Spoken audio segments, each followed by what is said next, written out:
Is also the smallest sibling.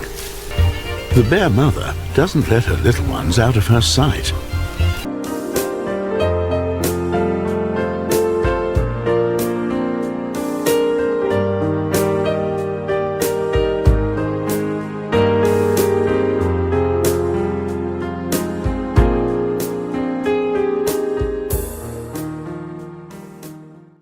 Bears are born climbers, so why not risk a peek and absorb everything from on high?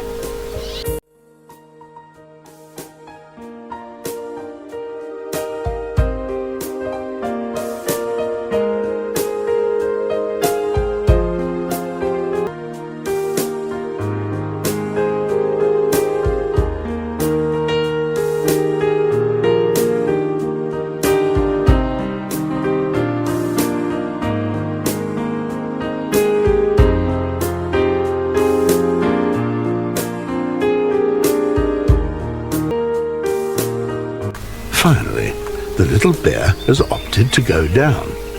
He's not prepared for what could be waiting for him down below. Not only wolverines,